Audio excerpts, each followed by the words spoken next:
Paano mag-transition from 9 to 5 to full-time career-wise? Ano ang una ko dapat malaman or dapat paghandaan? Tanong ni Lazy Taishi. Pantamad yung... Idol niya si Lazy Bone. Kaya naman. Lazy. Alam mo, tol, tingin ko nga, dapat palitan niya yung pangalan niyang Lazy. Masyado Na-attract niya yung... Ito, tol, dun sa maliliit na bagay na yun, nagmamatter talaga. Kasi si ano, tol, si 50 Cent, di ba? Meron siyang, yung kagrupo niya si Lloyd Banks. Lloyd Banks. Sinabi talaga ni 50 Cent yun, kaya hindi siya ganun nakipag-work kay Lloyd Banks kasi tamad. Sabi niya, ito lang yung taong nakita ko na inuon niya yung pagkatamad niya. May tattoo nga siyang Lazy, tas yung pangalan niya, Lazy Lloyd, parang ganun. May tattoo siya, isipin mo, sobrang ano niya, inuon niyang tamad siya. Kaya ayaw ni 50 Cent sa kanya. Hindi niya ganong inaano yun si Lloyd Banks eh. Lloyd Banks Music. So masyado niya inuon. So sa tingin ko palitan mo yung pangalan mong Lazy.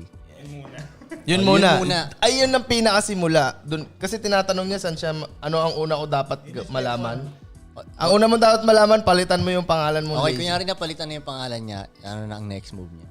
Mumulang 9 to 5 Paano siya. mag-transition from 9 to 5 to 9 to full-time 5. career? Lahat ba tayo nag 9 to 5? Hindi, no? Lahat ako nakaranas. Iba. Ako, dinanas ko muna yung 9 to 5 bago ko nasabing ayoko yung 9 to 5. Kaya nga, paano niya sisimulan? Sa akin, ginawa ko, di ba nung may 9 to 5 ako, pagtapos ng, di ba, 5 pag uwi mo, work on mo ng kahit 1 hour or 2 hours yung Doon sa gusto mong career. Yung diskarte. Oo, kasi meron ka naman 24 hours, tapos 9 hours ka lang magtatrabaho. Meron ka pang 15 hours. Numbers! Di ba? Matutulog ka pa, mate. Matutulog 8 hours lang tulog May mo. 7 ka na lang, Oo, mate. meron ka na lang 7. Rekta work rebel on ka mo na lang lang. ng 2 hours. Kung 2 hours every day ng 31 days, Paano hindi mo ko alam napasok yun. yung rebel dito? At least may gagalaw, di ba? Di ba? At Lagyan mo least ng 2 meron hours. na work on ko siya. Ganun.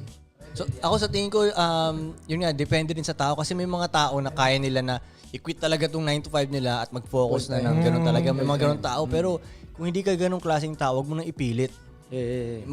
I-keep mo yung 9 to 5 mo, di ba? Tapos simulan mo yung diskarte mo.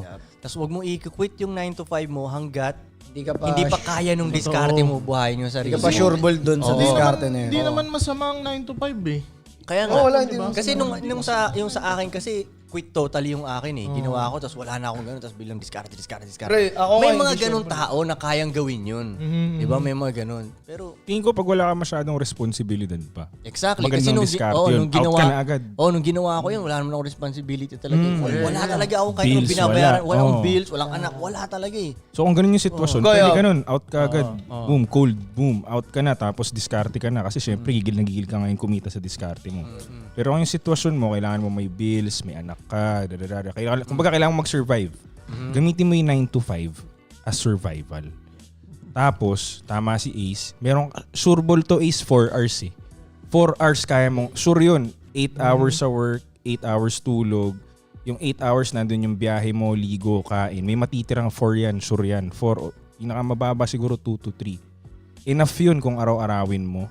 Ilang hours na yun sa 10 days, edi 30, 40 hours na rin yun.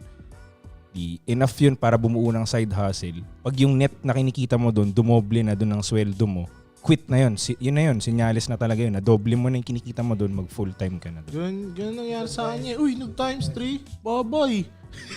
So yun, times 3, sigurado Bye-bye na yun. na.